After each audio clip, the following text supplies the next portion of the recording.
Welcome to JH. In this tutorial, I'm going to show you a clever way to hide files inside Google Drive. To start, I have this Premiere icon that I want to keep out of sight.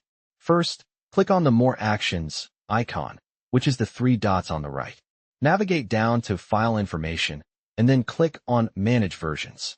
The strategy here is to hide your sensitive file behind a completely different one. Select Upload New Version, and choose a decoy file, such as this Canva icon, then click Open. Once the upload finishes, you will see the Canva image listed as the current version. Close the menu, and now when you open the file, only the Canva logo appears. To make it even more discreet, right-click to rename the file to Canva and press OK. Even though it appears to be a standard Canva image, your original file remains safely tucked away. To retrieve it, simply return to More Actions, go to File Information, and select Manage Versions again. You can then download the older, hidden file from the list.